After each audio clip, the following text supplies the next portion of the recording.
Muito obrigada pela presença, tudo bem? Opa, tudo bem. O que disse o Bibo Nunes, que é daqui do Rio Grande do Sul? Eu não vi, no vídeo não aparece. Ele orientou diferente do líder, do Sóstenes. Isso. Enquanto o Sóstenes falou para votar contra a suspensão, o Bibo falou, não, a gente não vai aprovar a cassação, então pelo menos que tenha suspensão. Eu estou orientando como vice-líder. Aí foi destituído ali, né? O líder orienta de um jeito, o vice-líder do outro. Eu torço para a briga. Né?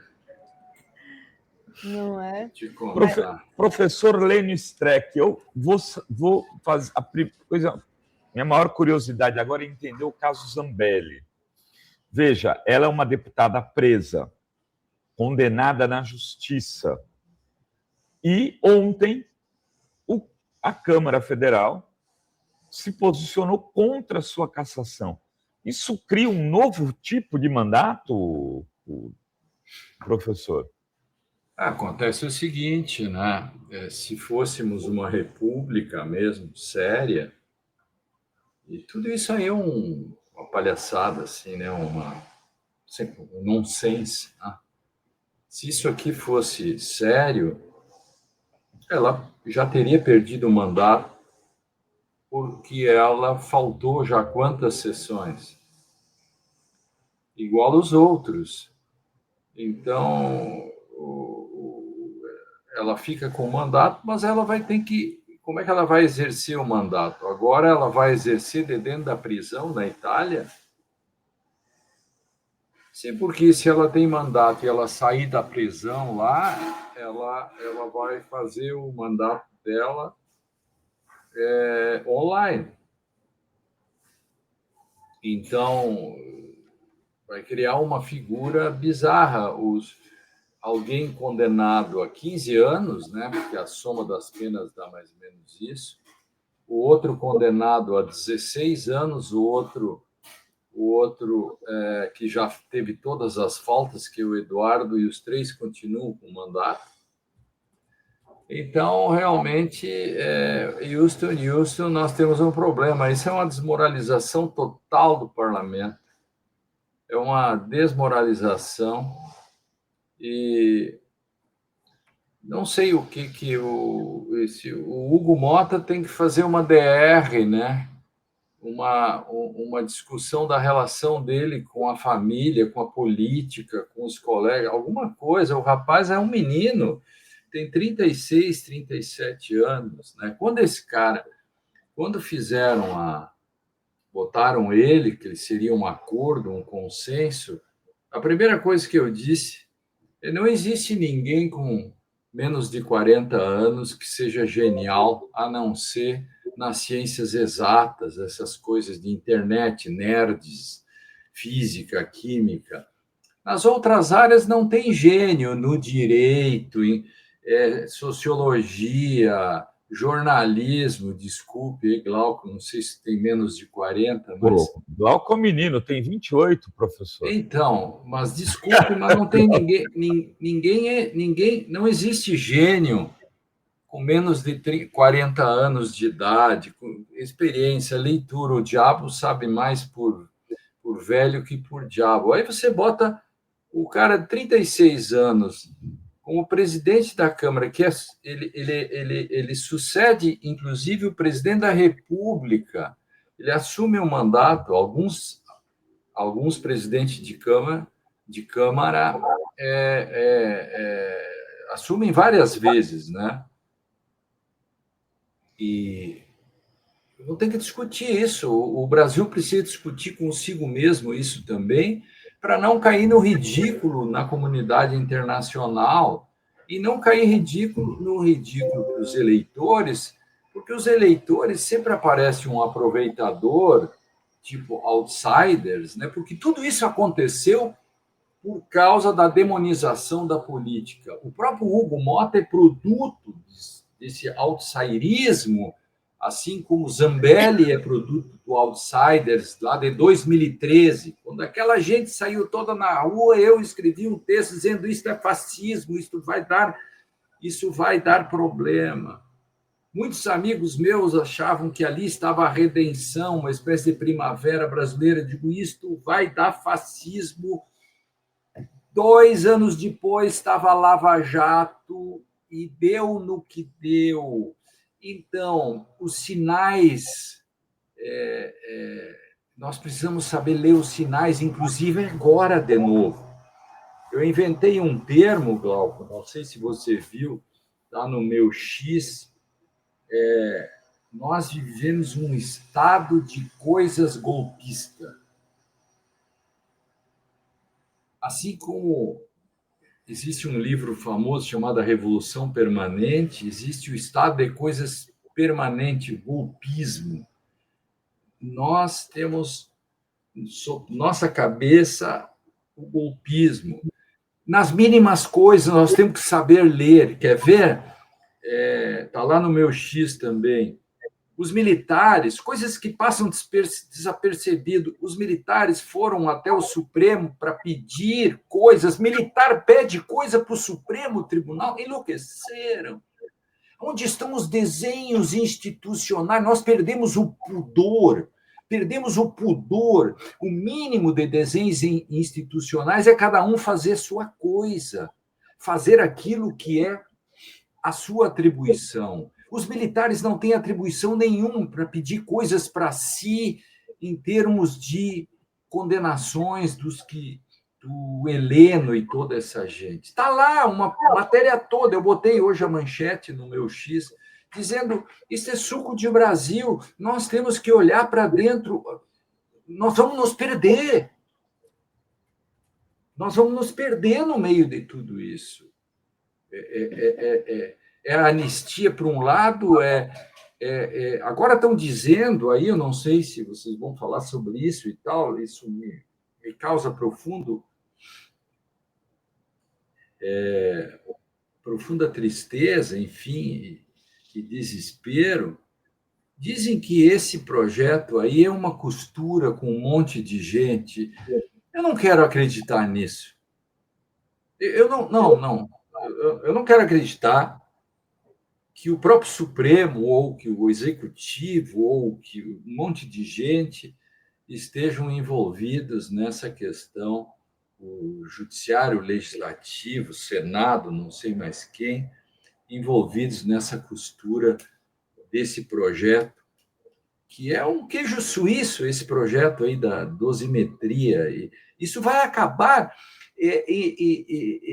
se ele for aplicado mesmo, ele pelo menos libera metade de todos os presos do Brasil. Eles estão brincando com fogo. E dizem que isto foi revisto por juristas próximos, não sei quem foram os juristas que revisaram esse projeto. Esse projeto é um desastre, sabe? Nem resolve o problema. Ele, bem aplicado, do modo como está, não resolve o problema do Bolsonaro. Enfim. Lênio, você está falando uma coisa que eu não ouvi em lugar nenhum, que eu não sei se os outros colegas já ouviram. Metade dos presos serão libertados se esse projeto passar? Uma boa parcela serão libertados por uma razão. Eles não se deram conta de uma coisa, até vou ler aqui que eu tenho anotado isso aqui. Porque me dar só, deixa eu ver aqui. Ó.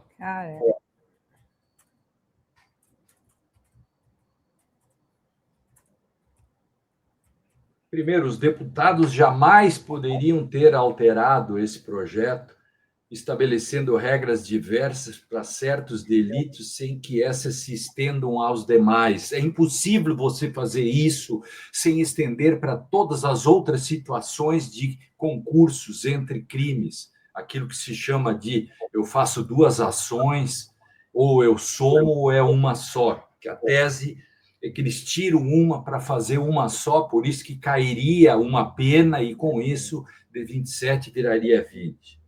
Aí, só que, se formos levar a sério o direito brasileiro, não sei se vamos levar a sério ou não, O projeto, assim aprovado, a regra que ela estabelece tem de ser aplicada analogicamente a todos os crimes.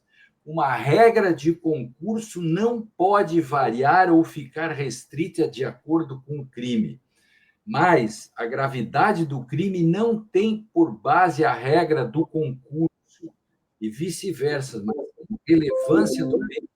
Isso, tecnicamente, quer dizer que isto que a Câmara aprovou vai beneficiar, se aplicada seriamente, a milhares e milhares e milhares de pessoas. Bom, tem muita gente injustamente presa aí por furto, roubo, mas isto vai dar uma enxurrada de ações.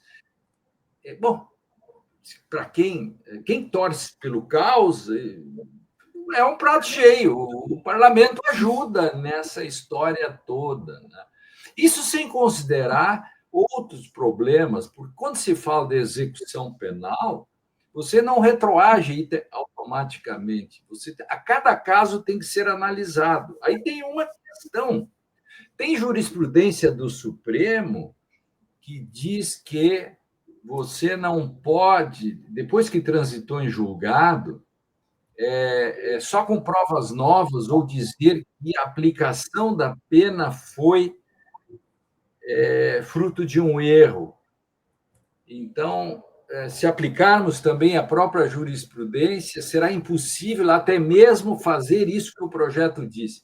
Ou seja, claro que isto ainda exige um estudo mais aprofundado, mas numa vista inicial, este projeto é um queijo suíço, além de ser fruto de um cinismo, de uma falta de pudor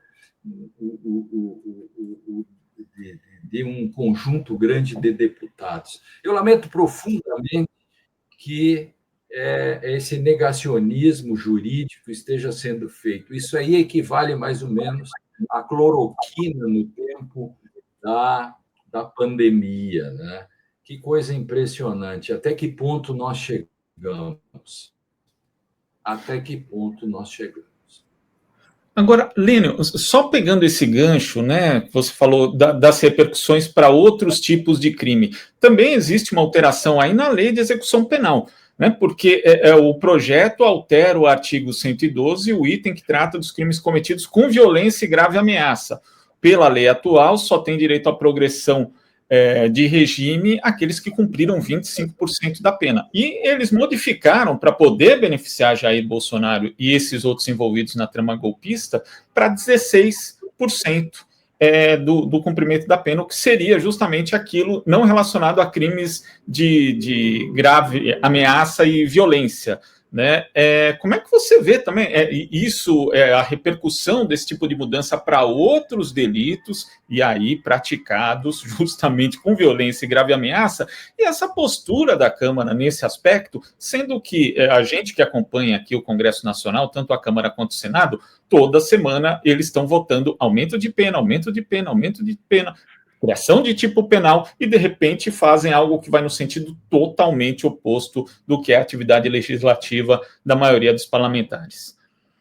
Bom, o parlamento tem direito a fazer um monte de coisas, mas quando ele faz algo, ele precisa ter prognose, e ele precisa manter coerência e não pode quebrar isonomias. Por exemplo, você não, um cara que pratica um estelionato ou alguma coisa assim, tem que cumprir 25% da pena. O cara que tenta um golpe de Estado, só 1/6 da pena. Estão de brincadeira, né?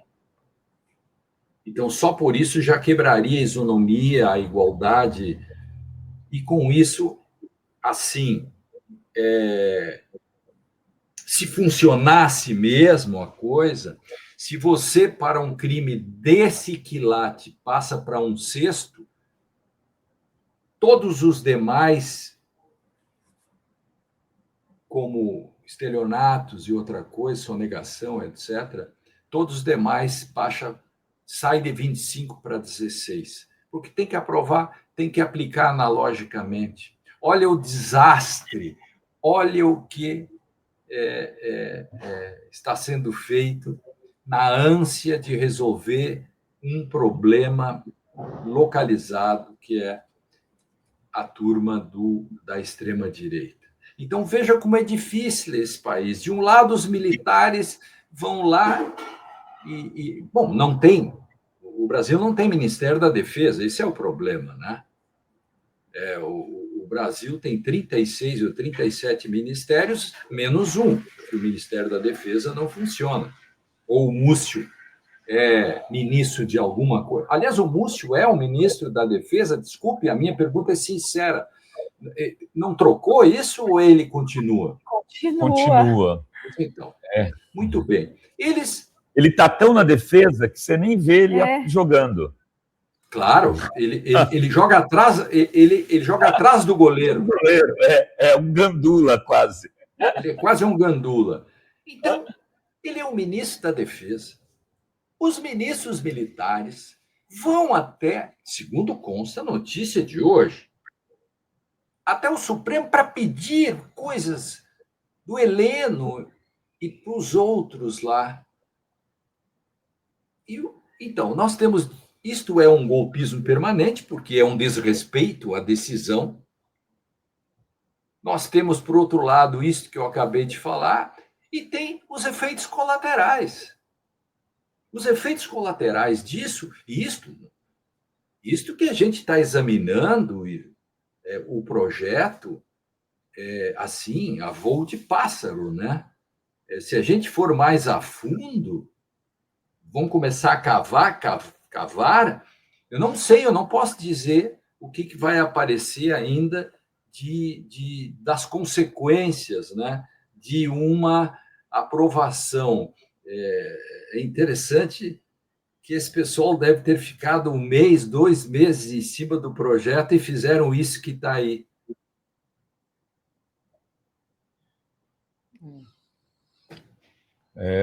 Eu quero registrar aqui que eu também... Eu li a matéria que o Lênio está falando, do nosso colega aqui, o Luiz Costa Pinto, um jornalista sério, onde ele faz toda essa... Eu fiquei em pânico com essa notícia do Lula. É o Lula Pinto, né? Lula Pinto.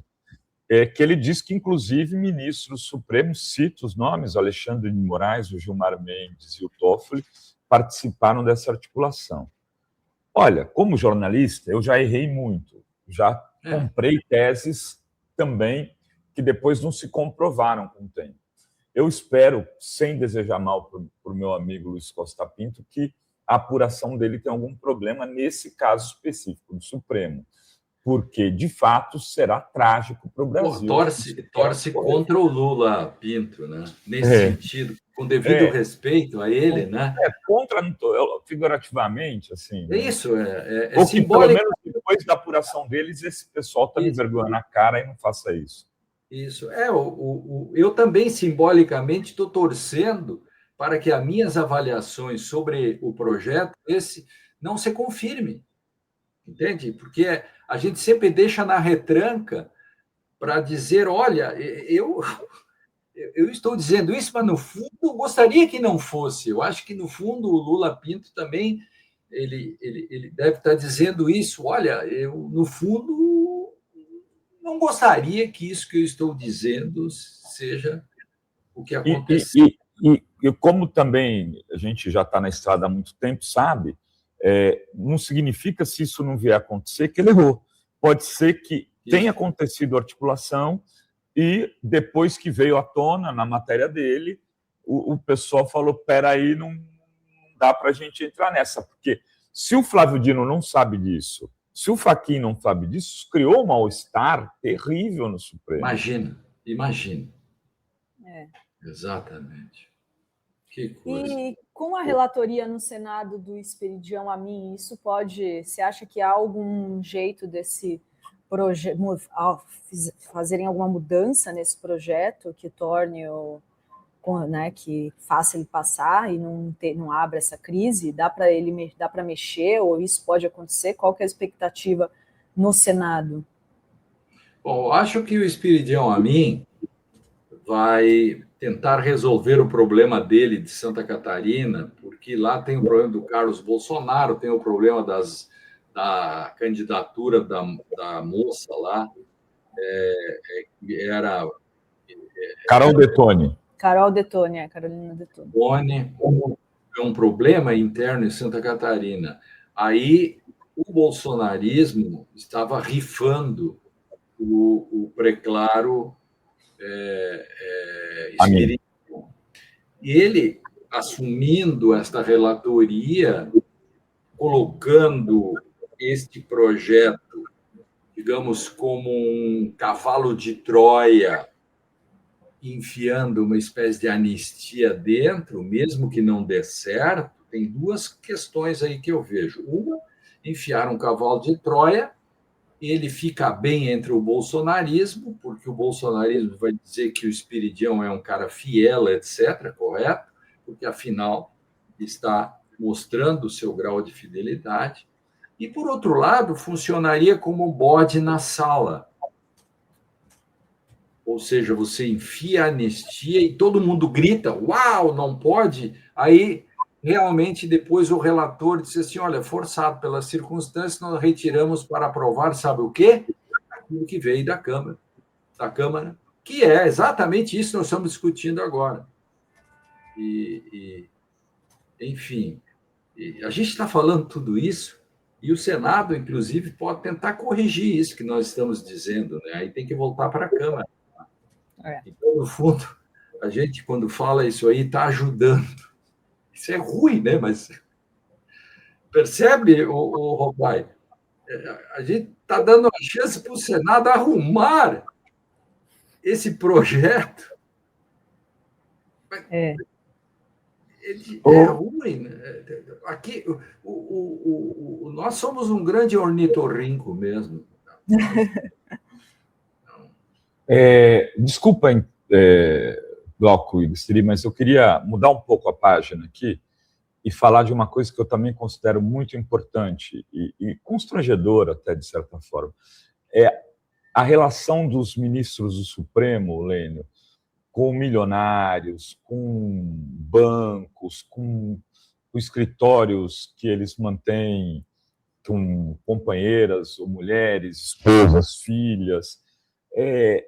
Como é que é a legislação de outros países em relação a isso? Acaba de se descobrir um contrato da esposa do Alexandre de Moraes, 360 milhões com o Banco Master.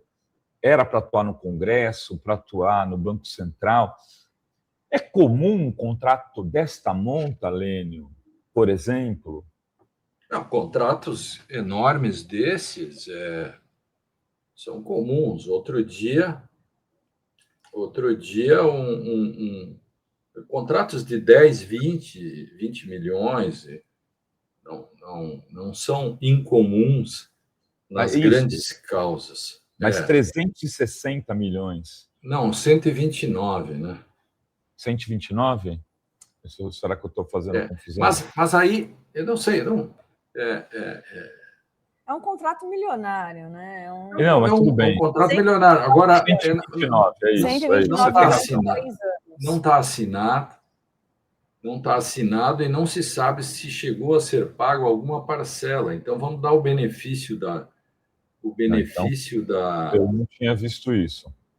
Da presunção da inocência e tal, o benefício da dúvida, porque, estava no celular do cara um boneco, né? Não se sabe se foi pago alguma coisa, se começou esse processo, ou seria para o futuro, porque não tem assinatura nem do dono do banco, então, e nem da advogada. E a advocacia, um contrato desse tem que ser amarrado, tem que estar cheio de cláusulas, tem que ter testemunha, tem que meter a caneta e tal. Não tem nada disso, né? Eu acho que isso é secundário na discussão, embora a importância. A questão aí é discutir para o futuro, né? Essa questão talvez se espelhando nos países estrangeiros. Assim, isso. Países estrangeiros só pode ser estrangeiro se eles são países. Né? Bom, por exemplo, o Tribunal Alemão, que tem um conjunto de diretrizes. Os americanos andaram aperfeiçoando agora, porque tinham alguns problemas também. Aqui nós temos pouca regulamentação desse tipo de coisa. Acho que o ministro Fachin agora também vai enfrentar esse problema, segundo consta, vai tentar fazer uma regulamentação disso, tem o CNJ no meio, porque essa é uma questão toda brasileira, né? Isso não é uma questão do Supremo Tribunal, do STJ. Esse é um problema da estrutura do Estado brasileiro. Você tem coisa, isso tudo aparece, mas todos os dias tem congressos e um monte de coisas envolvendo autoridades de algum modo. Isso é uma questão que está entranhada no Brasil. Isso é um problema muito mais fácil explicado pelo Raimundo Faoro, né, com aquele livro Os Donos do Poder, ou análises weberianas sobre a burocracia e o patrimonialismo brasileiro, que essa é uma questão que está dentro da estrutura do funcionalismo do brasileiro. Esse é um longo processo a ser feito. A grande questão é que isso acaba atrapalhando as grandes discussões. Veja, por exemplo, que isso vem no meio de uma discussão dos desenhos institucionais. Nós estamos falando aí de um problema de um golpismo permanente que está na nossa cabeça, que eu escrevi um artigo, não sei se vocês viram, esse no X, em que eu criei essa sigla Estado de Coisas Golpista, mas dentro tem uma análise sobre a América Latina. Aqui na América Latina, e nós estamos no meio disso, portanto, essas discussões sobre congressos, viagens, etc., atrapalham. O Brasil, ninguém morre de tédio. Aí, sempre se disse que na América Latina os golpistas estão no executivo. Os golpes todos foram do executivo, via militares, etc.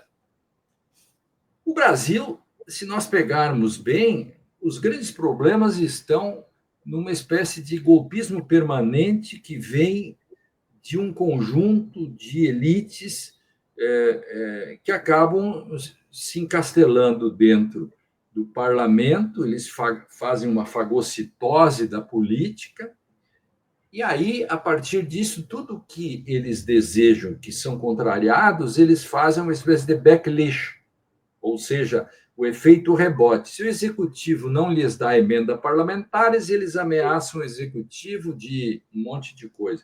Se o judiciário diz algo, e aí isso nós temos que compreender bem, o judiciário, por exemplo, antes de ser vilão, no Brasil, principalmente o Supremo, ele é muito mais criticado pelos seus acertos, porque são os seus acertos que geram um backlash por parte do legislativo. Eu gostaria que isso ficasse bem claro, porque se nós temos problemas hoje, Glauco, Tri e Renato e nossos telenautas, se os problemas que estão aí, eles não vêm do judiciário. Atenção, atenção. É bom que você diga isso, eu quero frisar. Se nós temos problemas institucionais que nos atazanam e que nos deixam em pânico, etc., eles têm origem no legislativo. De algum modo, origem no legislativo, também do executivo, do tempo do Bolsonaro. Mas no momento que o Bolsonaro sai, o legislativo tomou a si esse golpismo permanente. O judiciário resistiu. Então, só queria deixar registrado para nós sabermos o patamar em que nós estamos discutindo essa questão. Às vezes, a gente botar o judiciário brasileiro no mesmo saco do legislativo hoje é fazer uma grande injustiça com o Supremo Tribunal. E, Lênio, para falar justamente desse legislativo que vai para cima, né? E no caso, voltando um pouco, né? A cassação, o pedido de cassação ali sendo votado da deputada Carla Zambelli é um exemplo disso, né? Uma ofensiva do legislativo contra o judiciário. É um backlash, é como você proibir a vaquejada e no dia seguinte o parlamento votar dizendo vaquejada é bom. Sim. E nesse caso, inclusive, a CCJ, ela recomendou a perda do mandato, tem até aqui um trecho dizendo que, assim, o que é óbvio, né? Aspas, incompatibilidade fática absoluta do encarceramento em regime fechado com o exercício de mandato, que inclusive foi o que você mencionou, Lênio, que é assim, é o óbvio. E essa cassação do mandato nem deveria estar sendo votada em plenário, porque seria algo automático. Da mesa. A mesa decidia, protocolava ali, pronto. Agora, o que acontece a partir desse momento em que a Câmara toma essa decisão, rejeita a cassação? O que acontece a partir de agora? Vai ser preciso, por exemplo, impetrar com mandado de segurança? Que tipo de remédio jurídico vai ter que ser aplicado nesse caso de um legislativo doente na prática, né, Lênin? Isso tudo começou num caso chamado Dona Dom, um deputado chamado Dona Dom. E aí, primeiro o Supremo cassou o mandato do Dona Dom. E depois o próprio Supremo disse que quem cassava finalmente o mandato era o parlamento. Desde então, não basta o Supremo tirar o mandato, dizer foi condenado a 10 anos, portanto fica sem mandato, como Ramalho, 16 anos. A mesa tem que declarar. A grande questão é que tem que combinar com os russos, né? Isso funciona mais ou menos como na Espanha. Na Espanha, todos os decretos e leis têm que ter a chancela do rei. Nunca aconteceu do rei dizer não vou assinar. Nunca se pensou também o que se faz quando o rei diz eu não vou assinar. Não está escrito isso. Percebe? Então, a mesa tem que resolver isso que está dito pelo Supremo. Só que esse caso não combinaram com os russos, e os russos estão irritados, e aí decidiram não fazer, e não se sabe o que fazer agora. Eu não sei o que responder. Eu não sei o que fazer. Por quê? Se o Supremo disser que não precisa passar pelo parlamento, ele terá que mudar sua própria jurisprudência. Atenção, é complexo isso. Mas a tua pergunta é fundamental. O que nós vamos fazer? Né? O que nós vamos dizer em casa? Porque a turma resolveu se rebelar por uma coisa óbvia. Né? O Darcy Ribeiro dizia, né, Deus é tão treteiro, né, faz as coisas tão recônditas e sofisticadas, que nós ainda precisamos dessa classe de gente, os cientistas, para desvelar as obviedades do óbvio. A grande questão é que o óbvio é ladino, o óbvio se esconde, e o óbvio tem que ser dito, e a obviedade na Câmara dos Deputados não funciona. Não funciona, a coisa mais... a lei da gravidade na Câmara dos Deputados não funciona porque lá Newton é considerado um farsante. Entendeu? Ô, Lênio, e essa história da mudança do impeachment dos ministros do Supremo, isso precisa ser alterado mesmo, que a lei é de 1950, aí teve a questão do Gilmar, e agora abriu essa discussão toda. Qual que é a sua opinião? Eu fico sozinho quase nessa história, porque eu vou lá e defendo o Supremo na decisão, depois o Supremo recua, me deixa pendurar no pincel, estou eu no pincel aqui. Mas eu mantenho a minha posição no sentido de que impeachment de ministro do Supremo deveria ser só tarefa, o pedido teria que ser do Procurador-Geral da República. Se você abre para partidos políticos, um partido político inimigo do Supremo, toda hora atazana a vida do ministro Supremo. O ministro Supremo,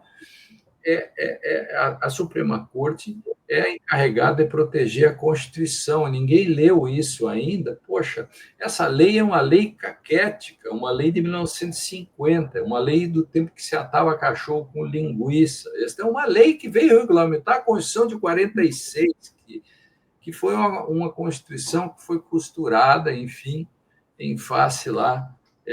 No meio desse processo, caçaram até o Partido Comunista. Lembra? Em 47, caçaram o Partido Comunista. Foi o Supremo que caçou. Veja, Então, é muito difícil. O Brasil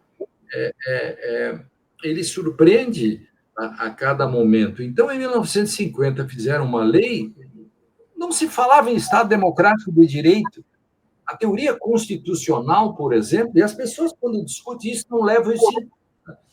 O segundo pós-guerra, tínhamos acabado com a guerra, em 45, 46, começam as discussões. Veja, a Constituição da Alemanha é de 49. A Constituição da Itália é de 48. São as duas constituições que fazem um marco histórico no sentido de que a Constituição não é mais um documento meramente político. A Constituição é uma norma e, portanto, vale. Dali se repactua e começa a se falar em Estado democrático e em Estado transformador. Gente, em 1950 o Brasil é atrasado, ninguém falava disso aqui, ninguém. A Constituição. Nós levamos um golpe, 2 golpes depois disso, 55, 64, 61, 69. Aí alguém vai dizer que uma leizinha mequetrefe dessa é uma lei que resiste ao tempo e que qualquer cidadão ou qualquer pessoa pode pedir impeachment de Supremo. E outra, basta com 11, 12 pessoas do Senado, dependendo do quórum, você pode afastar o ministro Supremo. Portanto, na verdade, você não depende dos 12, você depende do presidente do Senado, que tem o poder de colocar ou não. Como o presidente do Senado nunca põe, ele fica poderoso, porque os ministros devem para ele. Vocês percebem o que eu quero dizer? Portanto, eu mantenho minha posição, e embora o Gilmar tenha recuado só nesse ponto, né, eu mantenho minha posição e acho que se o Senado fizer essa alteração, tem que fazer uma nova lei, e o Senado, isso é tarefa do parlamento, evidentemente, mas tem que ser coerente. Não dá para fazer uma nova lei com defeitos que podem inviabilizá-la ou inviabilizar desenhos institucionais. Então, eu sou muito sincero nisso e conheço razoavelmente a matéria, e nada pode ser analisado fora da história. Se você não conhece a história, não pode falar, conhece o passado, não pode falar do presente, e muito menos tentar fazer alguma coisa em direção ao futuro. Muito bem. Tem perguntas do chat aqui.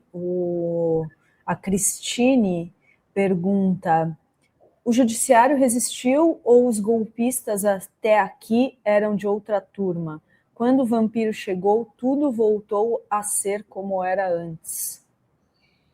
Vampiro Temer? Deve ser. O judiciário resistiu e foi muito importante. Sem o Supremo, não teriam tido sucesso. E tudo foi contingência, ninguém planejou isso. O próprio Supremo não planejou dele ser esse poderoso, etc. Tudo começa lá em 2019, e o Supremo teve que buscar o regimento interno, essa história toda. Então, contingencialmente, ele ficou poderoso, porque ele foi empurrado contra as cordas, porque houve um determinado momento que o Supremo estava vitaminando a própria Lava Jato. Quando ele sentiu que a Lava Jato tornou-se uma espécie de partido político ou uma grande instituição, o Supremo sentiu que a Lava Jato tomaria conta do país, inclusive dele mesmo. Aí o Supremo se deu conta de que isso aí era uma vigarice, que isso era um problema com lawfare, etc. Ele começa um processo de regressão, e aí, como ele começa a ser atacado por isso, veja, o Supremo começa a ser atacado quando ele resiste à Lava Jato. Atenção, vamos dizer o que é. Então, quanto mais ele resistia à Lava Jato, mais ele começou a ser atacado. Mas mais ele foi atacado, mais ele precisava se defender, e o Ministério Público, que ainda estava apaixonado pela Lava Jato, não o defendeu. E ele teve que buscar o regimento interno. Nada do que acontece hoje poderia ser discutido sem voltar a esse passado para mostrar por que o Supremo ficou empoderado. Aí, na medida que o Supremo se empodera, ele ajuda a resistir a essa tentativa golpista, entendeu? Isso é muito importante. Então, para mim, o Supremo, com todos os problemas que cada um pode encontrar, ele é mais criticado pelos seus acertos mais recentes do que pelos seus erros. Bem. Lênio, eu queria aproveitar que você falou, lembrou da Lava Jato e voltou um pouco para o passado do Supremo, para voltar um pouquinho mais para esse passado, lembrando da questão da ação penal 470, né, o chamado mensalão. Porque naquela altura não era comum, por exemplo, que o Supremo Tribunal Federal julgasse políticos, inclusive eu lembro a Ellen Grace ainda era a presidenta do Supremo, e saiu uma manchete da Folha de São Paulo dizendo, olha, em tantos anos o Supremo julgou um deputado, tal, e aquilo foi uma espécie de coação pública, né? Tanto que Ellen Grace respondeu na abertura da sessão daquela semana, dizendo que, olha, isso daqui é um absurdo, porque o Supremo, enfim, defendendo o Supremo Tribunal Federal. Como que esse contexto ali da ação penal 470 acabou mudando também o papel do Supremo, do próprio Supremo e também da Corte diante da sociedade, e como isso vai acabar resultando ali também numa certa anuência num estágio inicial em relação aos processos ali no âmbito da Lava Jato, Lênio? Bom, na época, quando saiu o mensalão, eu disse, o direito brasileiro e o Brasil nunca mais será o mesmo. Temos o direito AM e o direito DM. Direito antes do mensalão e depois do mensalão. E ali, alguns autoritarismos e alguns problemas começaram ali e, digamos, era uma coceira que acabou virando uma ferida vitaminado. Mas eu acho, pelo 2013, eu acho que mais do que o mensalão, o problema começa no Brasil em 2013 e que gerou os outsiders.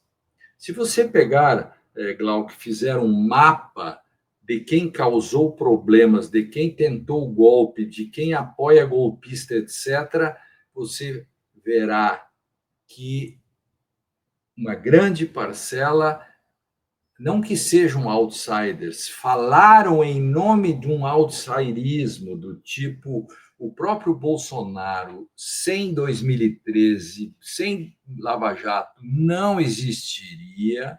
Embora ele fosse do sistema, ele veio para dizer sou contra tudo isso que está aí. Foi tudo isto. Se você pegar, por exemplo, Sóstenes surgiu da onde? Bibo Nunes surgiu da onde? Por exemplo, para falar desses dois personagens de hoje, de onde surgiram essas pessoas? De onde surgiu Zambelli? De onde surgiram os outros que já passaram, mas que estão aí? De onde surgiu Santa Catarina e todos esses deputados que não existiam? Um era radialista, o outro não sei o quê, uma dona de casa, mas que tinha um blog que acabou... o outro rapaz que era um influencer, que vira um senador. Tudo isso é um produto da criminalização da política e do amaldiçoamento institucional que gerou o tio do Zap e que gerou aqueles que rezam pela vinda dos ETs, que acreditam que Adão e Eva existiram, que rezam para pneus, entendeu? E que até hoje dizem que as vacinas foram o grande problema da pandemia. Isso só acontece por um fenômeno suprassistêmico, redes sociais. Nós perdemos o insumo. O insumo da democracia é opinião pública. Nós perdemos os insumos que sustentam qualquer democracia, que é a opinião pública, foi deteriorada pelo narrativismo, por uma metalinguagem sobre uma linguagem objeto, que é a democracia, e isto enfraqueceu tudo. O resultado disso é o que a gente viu ontem, o que a gente vê todos os dias, etc. E a descrença de muita gente. Isso é ruim. Isso é muito ruim. Pessoal, eu preciso buscar os meus netinhos no colégio e levá-los para um almoço que eu faço sempre nas quintas-feiras, eu e Dona Rosane, temos um compromisso. Muito bom, hein? Que bom. Maravilha. Passear com os netos é ótimo, né? Que delícia. Obrigada, viu, Lênio? Isso, Caetano e o Santiago. Você vem amanhã no Prerrogativas? Não vou na festa, não vou. Não vou, eu sou cada vez mais misantropo, assim, eu estou virando misantropo. Não sei se é misântropo ou misantropo. Então, grandes multidões, eu começo a ficar com Sim. meio cocum, assim, nessas coisas. Não tem muita paciência. Você está mais na época de um banquinho, um violão, né? Uma coisa mais... Isso eu faço, digamos assim, fazendo shows acústicos. Lênio, muito grande obrigada. Lênio, valeu. Muito obrigada, bom fim de semana. Estou aqui com a minha biblioteca, com meus livros. Um livrinho tá gostosinho em casa. Obrigada. Valeu, obrigadão, Lênio. Tchau. Valeu, Lênio. Tchau. Tchau.